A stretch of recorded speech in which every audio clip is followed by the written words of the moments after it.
afternoon, everybody, and welcome to our Arizona Daily Star Reader Zoom chat. I'm Dave Fitzsimmons doing my poor impression of Eddie Celaya, and I am so happy to be a host during this program because our guest is the most amazing bee person, beekeeper human west of the San Pedro River, Monica Miksa-King. And I want to tell you a little bit about her.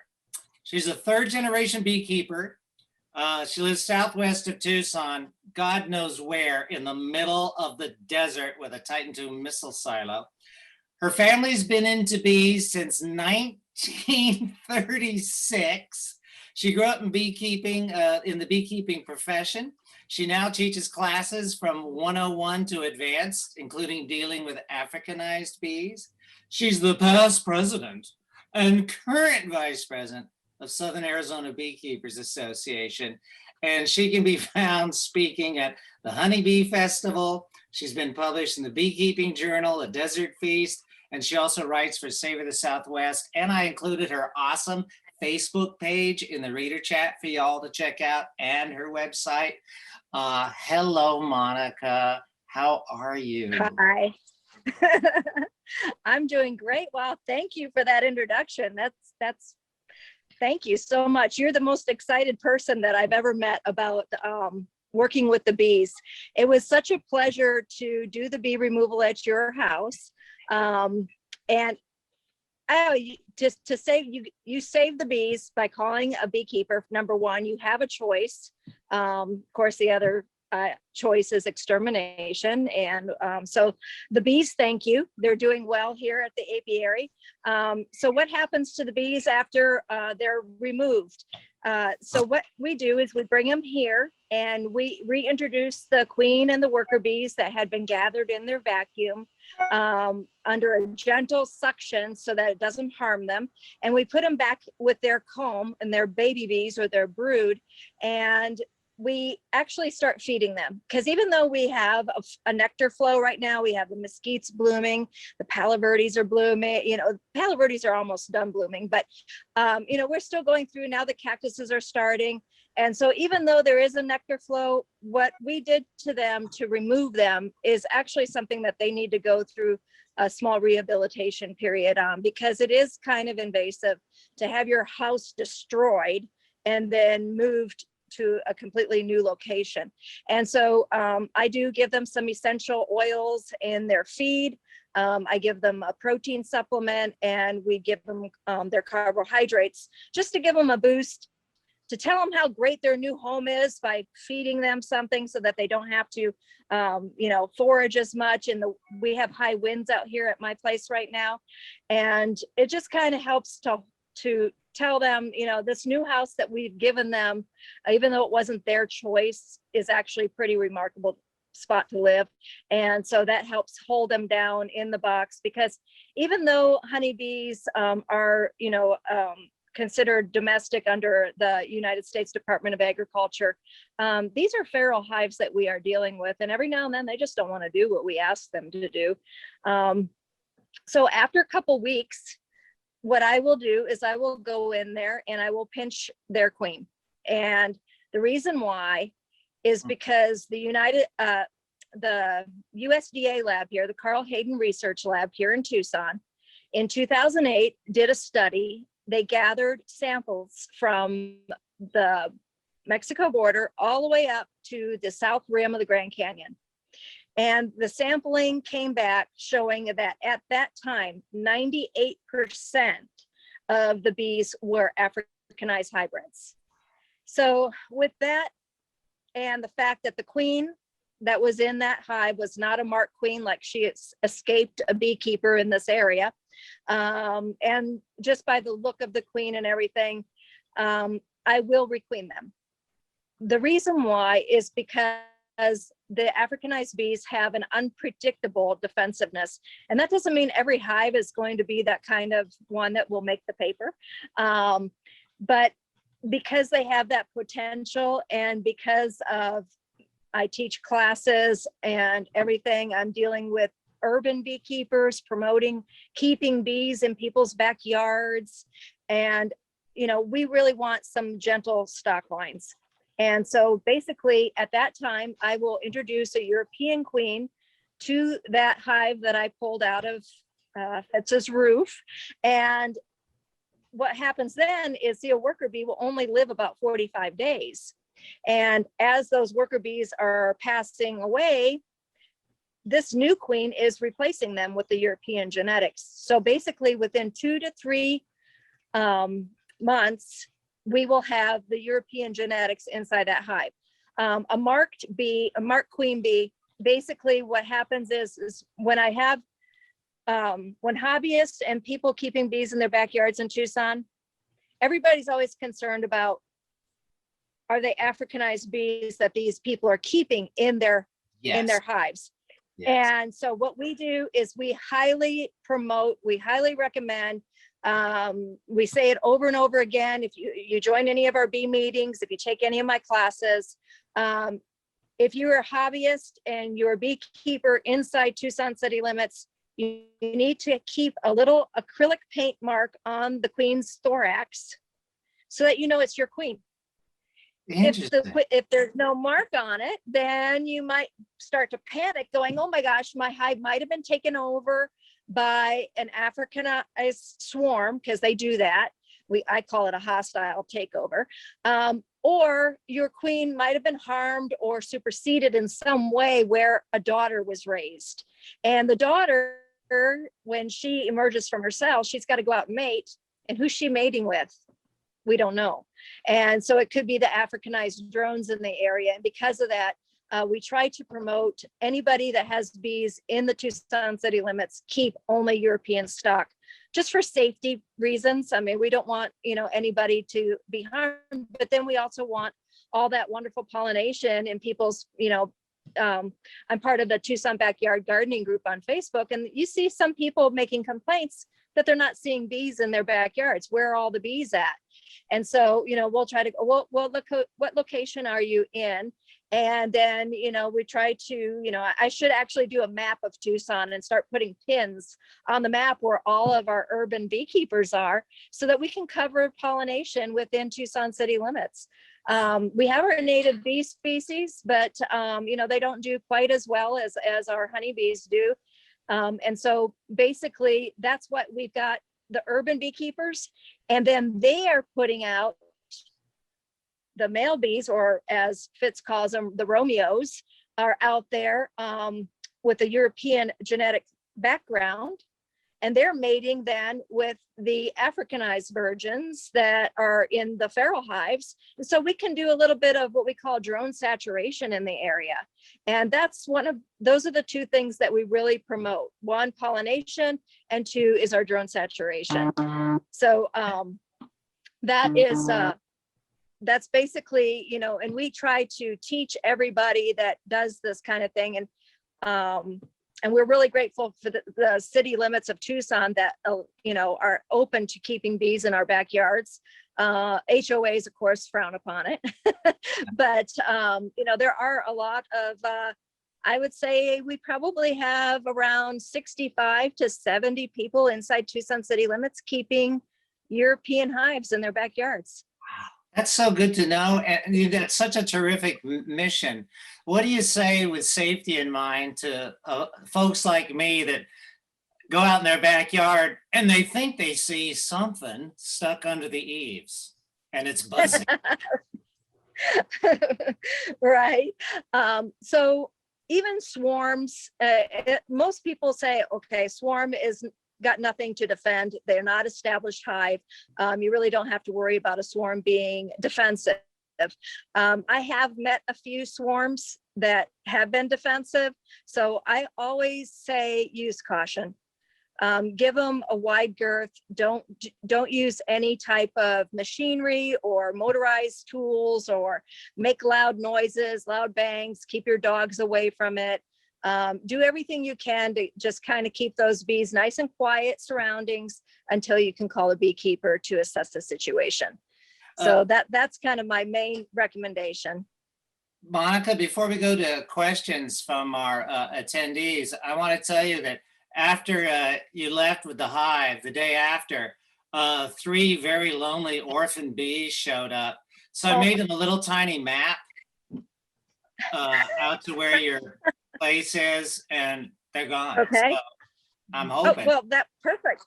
Well, that must be the ones that showed up with some suitcases the other day. Yeah. Oh, that was it. And I have to say also, the honey was delicious, worth the diabetic coma. Oh, Well, what's fabulous is that that nectar was, gathered right there around your house. So that basically is a taste of the flora right around your place there. So you basically, all that xeriscaping that you do in your beautiful yard, bees only pick people that have great backyards. I mean, that's just all there is to it. don't They stop. know. Don't stop. They know. So, yeah, Well, they're like, this is the perfect spot. we have a question here from Carla. How does a feral hive become a domesticated hive?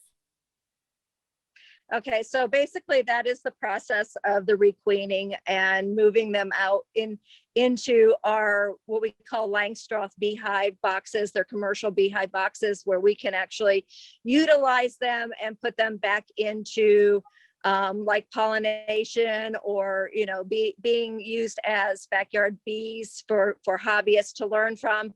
And I really think that the more people that have bees in their backyards, that's just an education domino effect.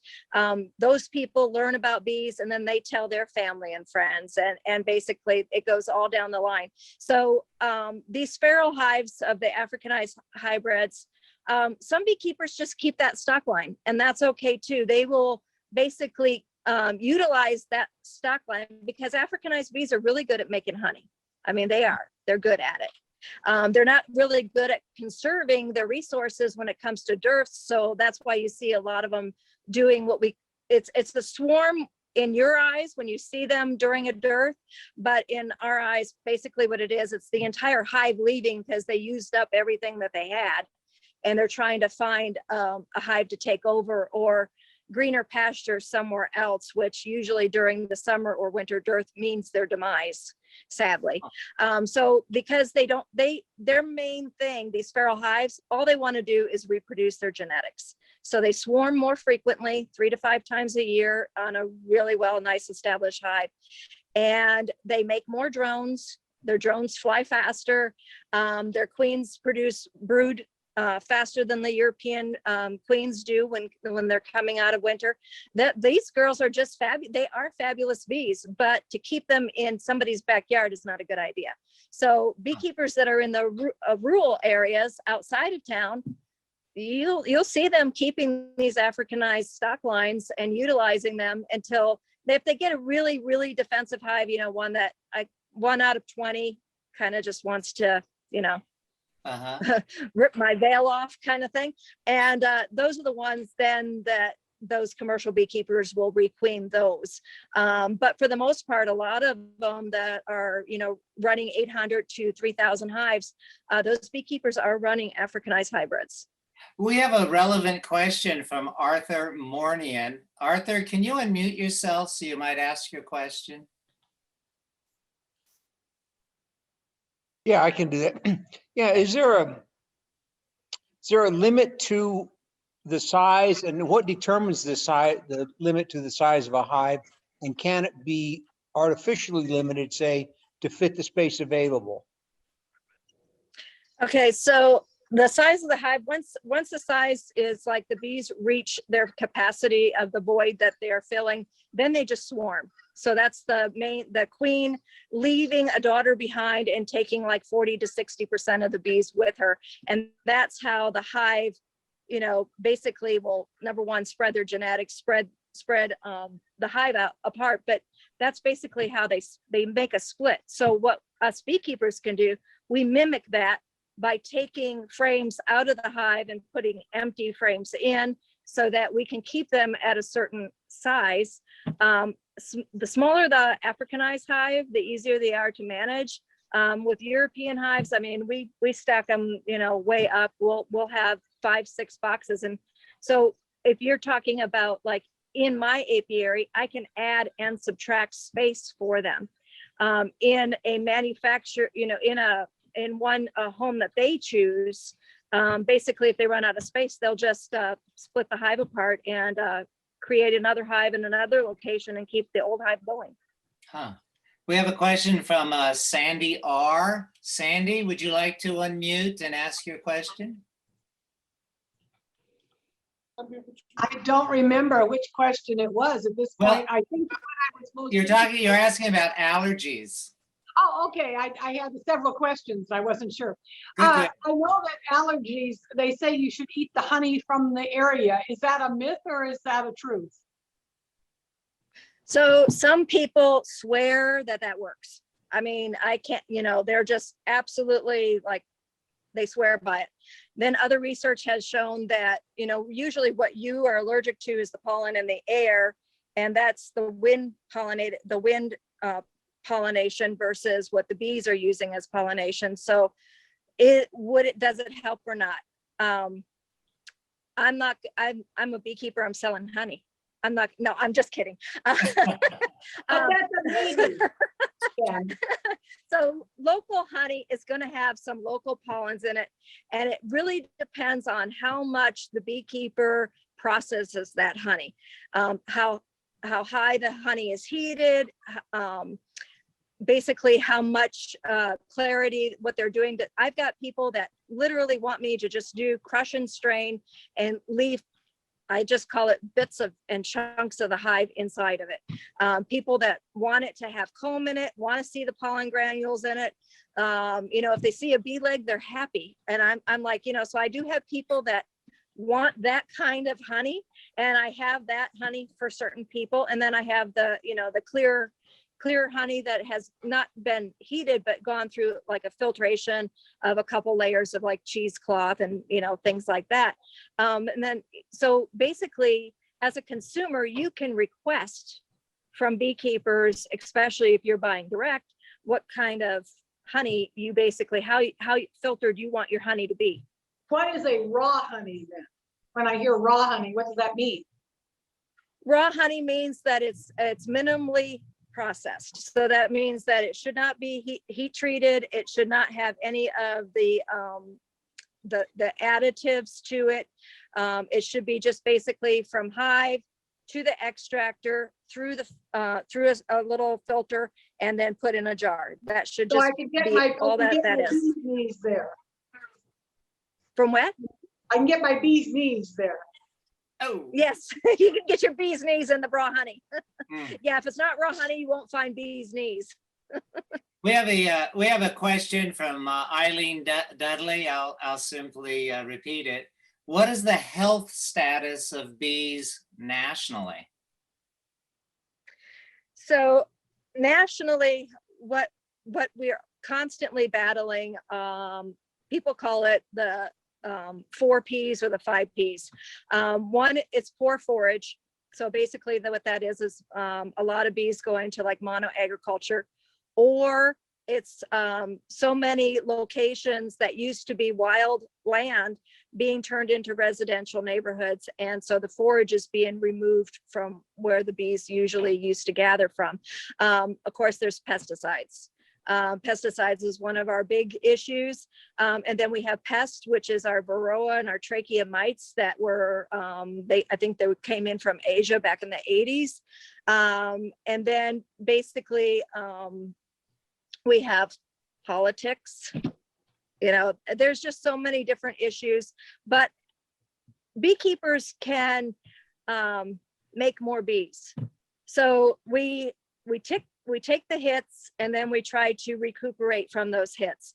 So on average, we have a loss of 20 to 40% a year, but are they asking also how many more bees that we're making splits of, like in spring? And here in Arizona, we can actually make splits again in October if we have really good monsoons. So we create more bees at the same time as we're losing bees. So it's one of those things where we do want more people to be involved in being educated and making choices that are environmentally correct to help the bees, and not just the bees, all pollinators, butterflies, and then, I mean, it just is a trickling effect. I mean, you hurt the insects, you hurt the birds, you hurt the birds, you know, it just goes all the way down the line. So basically, you know, we need more forage that is actually, and clean water.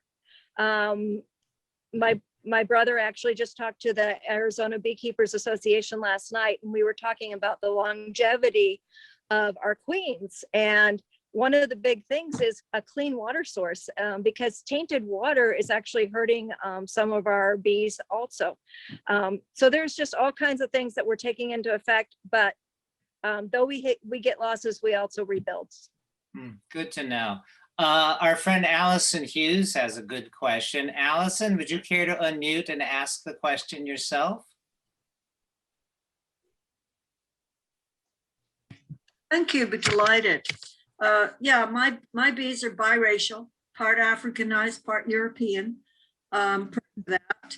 And I've been worried about climate change and their impact to continue pollinating the plants. And so I read online that you should feed them a mixture of sugar, 1-on-1 sugar and water, which I did in a big flat pan this spring, and they just loaded down on it. They came immediately for that sugar water. I put little rocks in, so they flew onto the rocks and they were all sipping the water. It was so cute to watch them. It was never stung. But do you advise doing this process of feeding them as the climate gets worse?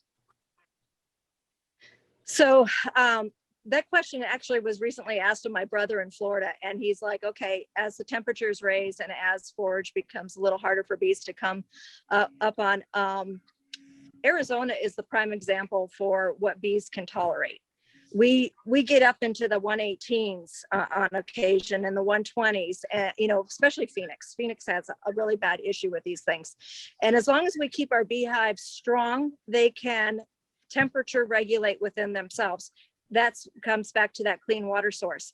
So if you are feeding them sugar syrup, which is something that we all beekeepers that want their hives to survive through a dearth and they don't have enough of their own resources, that's going to make them survive. If we don't give them that sugar syrup, they're probably going to die. But to open feed sugar syrup, there's another issue that could cause that pan out there in the middle of the backyard. Everybody's foraging on it. It doesn't mean it's just the bees in like your hive, or it could be neighbors' hives, it could be hives from up to 2 miles away, and those hives are then passing on different pathogens, diseases. The varroa mites, when there's a mite bomb hive that is dying, the varroas jump from adult bee to adult bee, and they leave and they go they forage together, and then the varroas cross. So these situations when they're being fed externally is kind of really difficult. It's nice to give them clean water, but as far as putting sugar syrup out, it also encourages robbing.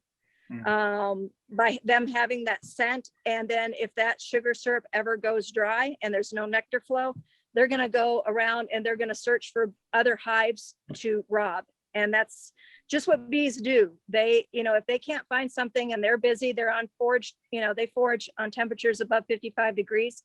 They're going to go out and they're going to look for something. That's why you hear people get bees in their, bees are taking back their sawdust. They're taking back the chicken feed, granules. They're taking compost.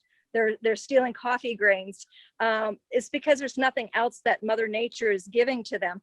So when we do these kind of things and we artificially give them something, if we stop, that causes them to trigger going and robbing from other hives in the area.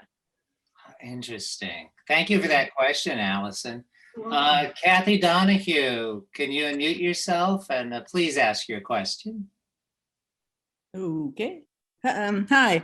I just was going to mention that if we have hummingbird feeders, and the ones we have bee guards in them, so they can't get into to the sugar water. Just a doesn't clog up all of the hummingbird feeders, and it sort of avoids what you're talking about. What I was wondering though is how much the domesticated honeybee outperforms or outcompetes our native bees, which must have evolved to pollinate our Palo Verdes, our acacias, whatever it is, and whether that puts them at risk. So at my apiary, I have about 50 hives right on my property here. And I plant things, and I also have natives, native trees, just like you say, the Palo Verde. And I'll use the Palo Verde as an example. When the Palo Verde was blooming, I had over 20 different species of native bees on it, because I love our native bees as well. There was no competition from my honeybees on that Palo Verde. And actually, when I plant things, I see that I'm bringing in more of the native bees because I'm planting for my honeybees, which is benefiting the native bees. The honeybees' main jobs is to go to pollination when there's monoagriculture, and that's from the demand of the consumers. Right. That's just something we can't stop unless everybody just wants to buy local and never eat another almond. So and that's just things that we have to deal with. And actually, one of the things that people think is really just a really neat added thing is commercialized beekeeping. And yes, honeybees are not native to the North America, and there's also fights on who brought them in first. Did they come in with the Spaniards from the southern border, or were they first brought in with the Europeans from the East Coast? And there's written documentation that Native Americans would actually call them white man's fly. Because you would see them swarming ahead of the settlers as they were moving east. But one of the other really unique facts is the Egyptians were the first commercial beekeepers. They actually would truck their bees down the Nile to do pollination, just like our modern day beekeepers will put their hives on semis and move them. The Egyptians put them on barges.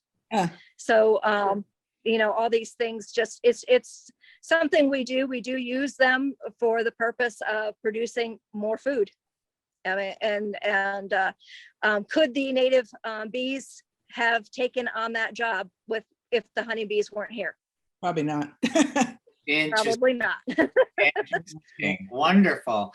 We have a question from Leslie J. If you can unmute yourself, please ask. Hello. I sent a photograph to Sarah showing a hive that I saw on my walk 2 weeks ago. Well, I thought it was a hive, but after I got brave enough to walk by there several days later, I discovered that it was completely gone, and I couldn't see where anyone had cut the branches to remove it or what. And I just wondered if Monica has any idea what I took a photo of. That is a swarm. That's a That swarm. is just a swarm. Remember when I talked about the bees separating and leaving behind a daughter in the original hive, and the mother queen leaving and taking 40 to 60% of the hive with her? That is a swarm, and they will hang on that tree for 24 to 72 hours while they're contemplating where to go. Or if high winds come and they were on their way to a certain destination, it kind of makes them settle down for a short period of time. So yeah, that's a swarm, but always be cautious, because one of the traits of our Africanized bees out here is that they do open air hives, and literally will make a hive just hanging in the branches of Palo Verde and mesquites, and just they'll just protect themselves from the sun and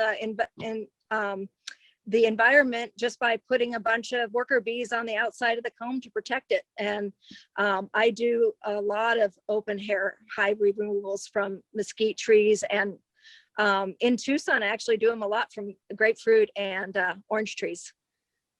People will be picking their fruit and going, "What's that inside the tree there?" And it's actually a hive that established and had been there for a long time. So was that mass a solid mass of bees? And if so, Yes, ma'am. how did the bees in the center breathe? They are rotating. If you're brave enough to ever get close to one, which I don't recommend without having your suit on. Uh, but and that's something that I don't know if I have that on my YouTube channel yet or not. I need to film a swarm. So basically the bees are just literally moving around and they're rotating through that cluster, and they're able to yeah, it's like a moving organism. It's really cool to watch them. And they actually even do their communication and their waggle dance on the outside of it and all kinds of things. It's really fascinating to watch a swarm up close. Now, is that a particularly large swarm? I don't know if you could tell size from the picture, but if it's only partial amount of bees from the hive, it must have been a huge hive. Right. And there's different scenarios that can happen. So what happens is that could either be just a swarm, which is likely at this time of year, or something happened to their hive which made them what we call abscond. So things that make them abscond are like too much pressure from predators such as ants, skunks, maybe somebody tried to spray their entrance with Raid, and all that does is upset them at the entrance. It doesn't kill the bees, only kills them on contact. There's no residual kill. So if they don't like the scent of the hive, if there's some kind of weird smell going on like that, they will all up and leave. So, but that is not abnormal size hive for this time of year, or swarm for this time of year. Okay, thank you. Thank you for that. Before we go to our next question, I just want to share this with the attendees. If you ever wondered if beekeepers are a bit different from the rest of us, check out Monica's Facebook page, where I see conversations such as the following. I may have to change my heatometer scale of 1 to 10 for defensive bees. Met one recently that was off the chart, and one of the responding comments is, I go by how difficult it is to see out my veil. Yeah. Just not right. We have a question from I suspect this individual is a stalker from Canada. What is the young man's name? Let's see, Ron Miksa. Could you unmute yourself and please ask your question? Yeah, I would like to ask the question. So, Monica, hi. We don't have Africanized bees up here, Africanized honeybees, and I've never worked with them before. But you've worked with both Europeans with your father in Florida, and you learned a lot about both African and European bees. You've already told us quite a bit about the Africanized honeybee, that it makes bigger crops, but it's quite a bit meaner usually, or can be. So here's my question. Both of those things, too much honey and touchy bees, are problems for new beekeepers. And you teach a lot of new beekeepers. So I'm just wondering if you could kind of walk us through a little bit on how you condition new beekeepers to be comfortable around those bees, and special precautions you might have to teach them. Okay. So basically, I ask those beekeepers to continue to check their queen on at least a once a month basis, not just see that they have eggs in the hive like a lot of us beekeepers do just to verify that we have a laying queen, but to actually get a visual on her to make sure that it's the queen that was put in their hive, that's the European queen that's there. If the attendants start to chew off her markings, I tell them on every single time that they're checking that hive, they need to keep the marking pen to touch her up just to make sure. And that at any time, if they see that that queen is not their queen, to immediately start the process of ordering a queen for replacement. What I ask them to do is to check the entrance first before they even open the hive in an urban setting, and not to even use smoke when they check the entrance, to literally walk up to the guard bees, kind of go, hey, how are you doing today? And just kind of feel them out, kind of get an idea if they're going to start to ping the veil, hit the veil, kind of give you warnings. I mean, European bees, as you know, European bees sometimes have bad days. But my thing is I teach people to always use caution. So number one, how are the guard bees reacting? if they're acting like normal, there's not too much activity, they're kind of flying around you going, hey, what's up? Then proceed with opening the cover. And what Africanized bees tend to do is when you pop the cover, they boil out in a huge mass of bees. There's just so many of them that way it's just a crack in the cover, and shut that cover up. If you're seeing that in an urban setting, don't even open that hive. Then what we do is we either will work that hive at night with a red light and have all white lights shut off so that we are able to control. We are able to do safety and containment is our two big issues with the Africanized bees. And then if I feel as though the hive is just so large, it would be very difficult to requeen it in that person's backyard, I offer our local hobbyist a free service. I actually pick those hives up, bring them out to my apiary. I requeen them for them, and they only are out the cost of the new queens. That's just a service that I do in order to promote safe beekeeping in this Tucson area. Wow. That's incredible. That's absolutely incredible. There's so much more regarding safety than we have to deal with here. And the fact that you bring them back to your place, I mean, that's expensive, time consuming. It's a lot of work. The load of hive of bees could be 100, 150 pounds. And to put that, they probably have it in the backyard and you have to carry it to the front yard where you're parked. That's just amazing. Right? Yeah, well, thank you. This is really interesting. I'm learning a lot, actually. Thanks. Yeah, Thank you. Ron. I'm glad you were joining us. We have a question from a Miss Sarah Gasson, an interloper. Please unmute yourself. Thank you. Yeah. Hi, Monica. I'm Dave is being coy. I'm the opinion editor at Stark. But I was wondering if there are such a thing as, I mean, I'm someone who's very interested in bees, would love to have an apiary, but I live in the middle of town. I don't, I rent. But is there anything like a community garden or something where if you're interested in learning to just kind of learn the craft of beekeeping? So I do teach classes.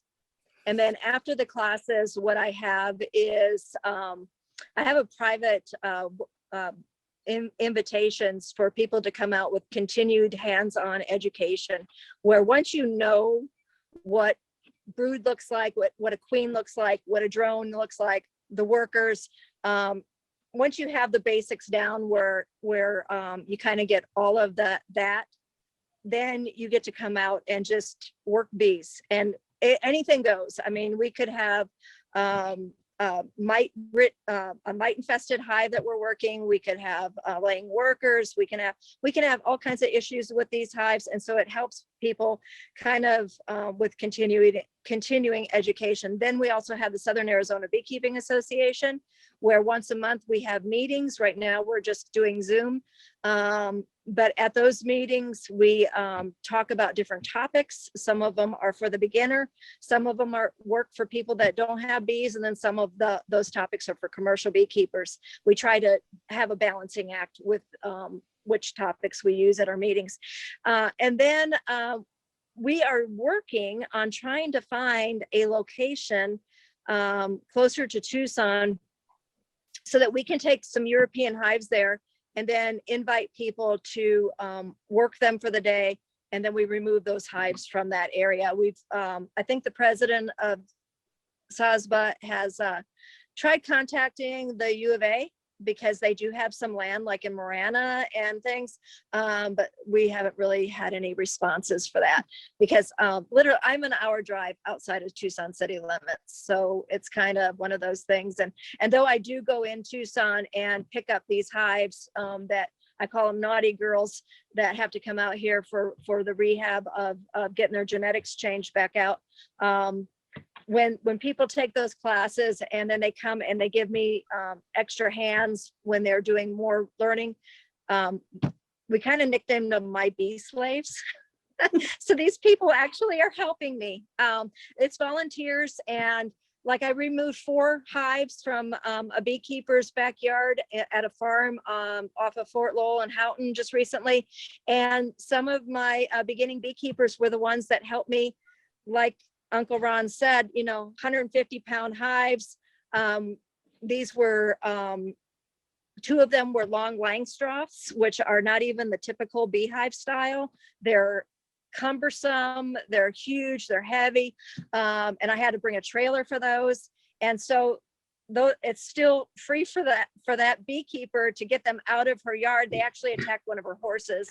And so I removed those 4 beehives to find out which hive was the naughty ones and to get them re-queened and cleaned up and things like that. But the 2 people that helped me did it totally on volunteer, just like I'm doing that on volunteer to get those bees out of there. And just for the experience so that they actually know how to move a hive at night, how to move an Africanized hive, and how to do it so that you don't leave any angry bees behind when you're finished. So it's kind of one of those things where it's helping me and it's helping them. And so we do it as a community. Good answer. I just want to add that I did, in fact, actually hear Monica King talking to bees. We call sisters, naughty bees, beekeepers. We have a question from Debbie Golden Davis. Would you like to unmute yourself and ask your question? Yeah, I'm trying. Okay. First of all, I'm insulted, Fitz. I thought I was your stalker, but great. I'm your local stalker. I'm sending some bee pictures to Sarah. That's one of them there, to see whether if you can tell what kind of bees they are. These are ones in my yard. Oh, these are native bees. I Okay. think these are the native ones. I've been seeing them a lot on my, I can't really tell. That's prickly The pear. one girl's up. Yeah. And then now they're looking, oops, okay. I don't know what I did. I was looking for some other ones that were better. Maybe I can send some to you too at some point. Fun to Now, see. of course, the prickly pears are done. So I think Arizona's got something like 1,200 native bee species. Wow. Which is kind of crazy because there's also subspecies within that, hybrids of those native bees and things like that. And I think across North America, there's like 4,000 native bee species. So when it gets to the native bees, man, my head just explodes because there's so many different names for them.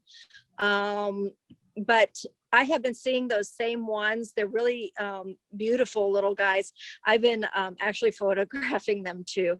It's like one of those things,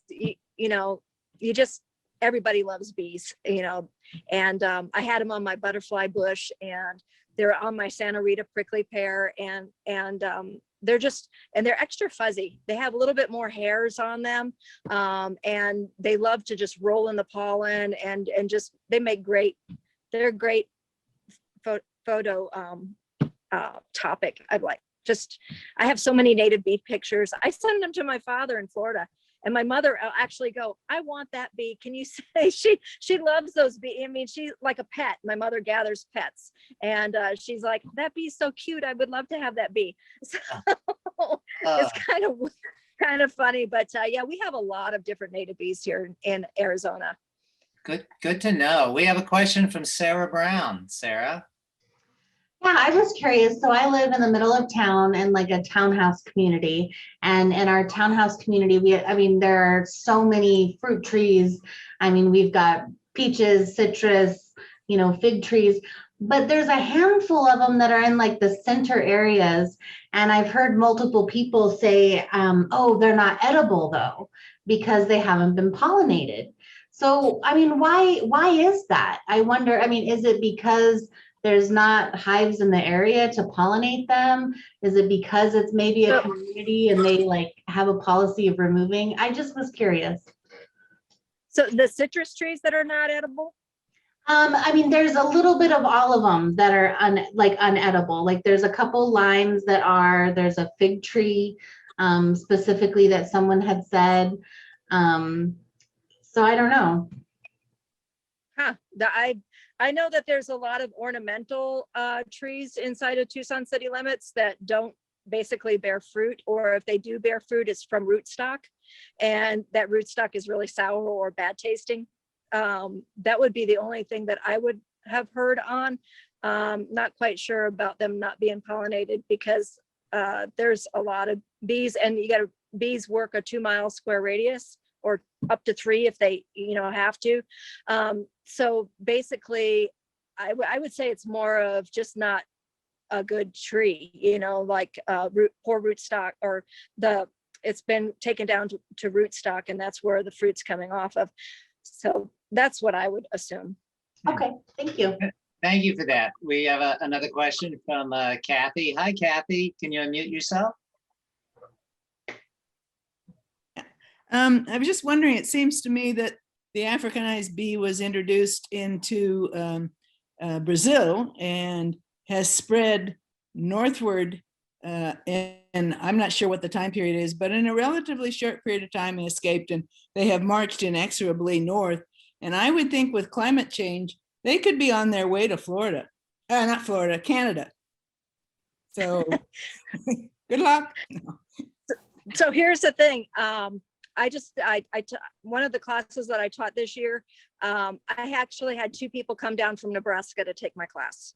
And it's like, why would people from Nebraska want to take a Southern Arizona beekeeping class? Well, it was all about the Africanized bees. They took my advanced class. They wanted to learn. They have about 20 hives, and they're like, one of them is just meaner than heck. And I said, well, let's, you don't have to come all the way down to take my class, but they wanted to. So the big thing is, if a beekeeper is caring for the Africanized bees can make it in that climate. So, and yes, the warmer the temperatures, then they can survive out in the feral settings and reproduce quicker. So it's basically one of those things where it's the cold and the fact that I was talking about how they're not very conservative, and they go through their resources and then they die of starvation. So if an area does become warmer and these bees are able to survive with their stores, then that area will start to see Africanized bees. Huh. We have an interesting question in the chat from Sandy R. about shipping bees. How do we ship bees? UPS, USP? How does one ship I'm bees? actually I'm picking up some bees tomorrow, FedEx. Do the packages hum? They do hum. So the bees that I'm picking up tomorrow are actually queen cells. My family grafted these queen cells. So they're basically queen bees that are still in their cell cups, and they will emerge tomorrow afternoon. So I will be picking them up tomorrow morning and putting them in my hives midday, with hopes of introducing, this is a queen cell, if you guys can see that. This is one queen cell. This is how they graft it. This is a plastic cell cup. So basically with a grafting tool like this, they take an egg out and they put it in that cup. This was meant to be a worker bee, and they add it into this cup with royal jelly. And then the bees start to feed it and care for them and create queen cells from them. And then eventually these queen cells get shipped out to beekeepers. So this is one way that we actually will receive new genetics. The problem is that these queens are actually going to mate here in our area.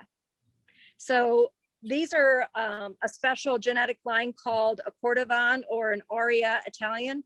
And they are the sweetest, calmest, most gentle bee that we know of. And I do have really good luck with crossing them with our Africanized bees. I get some really great queens out of them, but I will not put them in an urban beekeeper's backyard. These bees will literally go to, these queen bees will go to people like Noel Patterson, who does Miraval and has some bees out in Aravaipa Canyon. He wants some queens, and so he wants them local. locally raised, so, but with European genetics. And so basically I will put these into my mating nuke. So I do dabble a little bit with raising queen bees out here in southern Tucson with the Africanized bees. But I'm just basically continuing to do research and knowing what genetics work the best in our environment. You come from quite a beekeeping aristocracy. You said 3 generations, and you told me that your pop was a professor at Cornell. Not a professor, he was a research assistant. Oh, even better. And Someone he also, actually worked. yeah, yeah, right. And he also worked at the USDA lab in Madison, Wisconsin. Wow. So yeah, he did. And basically we were mentioning that my brother and I were talking about Dad on the way he instilled in us the want to research and help the bees so that we're giving them better nutrition all the time. We're always searching for an alternative to certain products that we think that aren't that great for our bees. And like one of my ideas that I'm working on is I'm actually going to do some study on queen productivity and longevity by purchasing from different queen producers across the United States and testing their product, because there's been a lot of complaints lately on queens not living as long as they used to. I mean, we used to get 3 to 5 years out of our queens. And a lot of times now the queens are only good for about a year. And so there's a lot of things that go into that on why that could occur. And so basically that's what I'm going to be working on here pretty soon. And so the bees that I removed from Tucson are put to work doing that kind of job. Yes. So looks like I think we have time for a few more questions. We have one from Alan Gillette. Can you unmute yourself, Alan, so you may ask your question? Sure. I was wondering, I heard that there are more single or solitary bees than there are hive bees. Are they different? And speak to how that they are different, if they are. I'm not really quite sure. The U of A actually does research on that. There's I think it's Dave Buchanan that is the researcher that does work with the native bee species. So I'm not quite sure on how many, what the numbers are. I guess I can't answer that one for you. So sorry. Yeah, I really don't know the actual numbers or know if they've actually done research on that here in this area. How many times have you been stung? Ha! Today?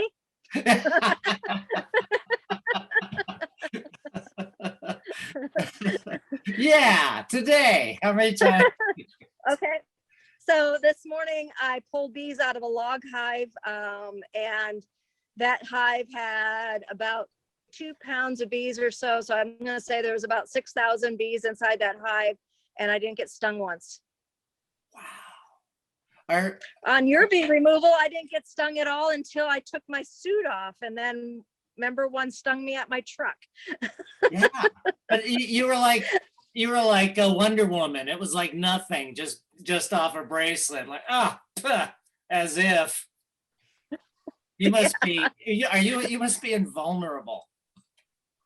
I don't swell, even if they get me on the eye or nose, or I don't swell.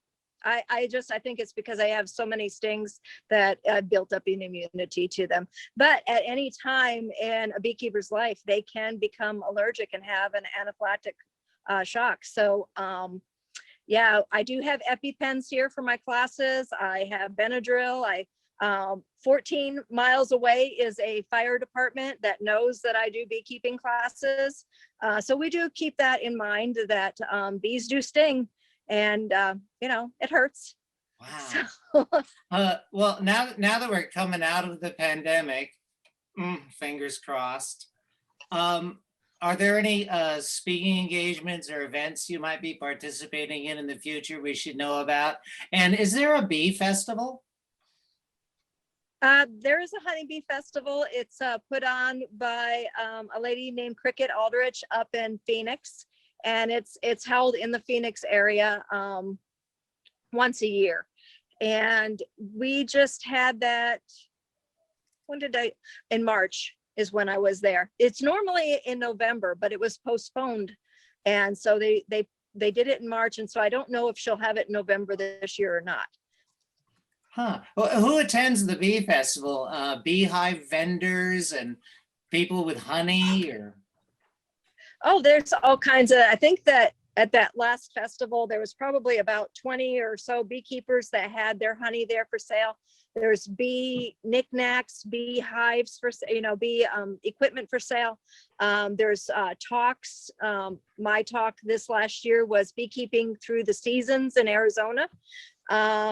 So, and there's just all kinds of people that are interested, not just in having bees, not people that have one hive, some people that don't even have a hive that just want to know how bees are doing and are interested in learning about bees. Because even if you can't have bees, like if you do rent or you live in an HOA, you can still learn so much that you can help the pollinators by talking about them and educating people so that the right information is put out there. Huh. Well, I have to compliment you because of your contagious sense of stewardship about not just bees, but the planet, and your very transparent natural kindness, as well as your scientific understanding and appreciation. I think we're almost at the end of our hour. If anyone has any more questions, feel free to buzz or shake your antenna in our direction. And wonderful presentation. Thank you. So with that in mind, I just want to thank you so much, Monica, for being a part of this today. And I've posted your site address and where we can find you on Facebook on the chat. And Sarah, what might be coming up next week for us? Yeah, so we have a really full roster of awesome guests coming up. We actually have them scheduled out for the next couple of months, believe it or not. So next week, we actually have Caitlin Schmidt, who is a reporter at the Arizona Daily Star. She covers investigations, enterprise stories, long form features. She also did a lot of coverage on the University of Arizona misconduct within the athletic department. But she's really great. So we're going to be having her. And then of course, we'll be advertising each guest the week before as it comes up. That sounds terrific. So on behalf of the Arizona Daily Star, our crew here, and Monica King, Queen of the Beekeepers, thanks to each and every one of you for being here today and participating in this Zoom, and have a honey of a weekend. Oh.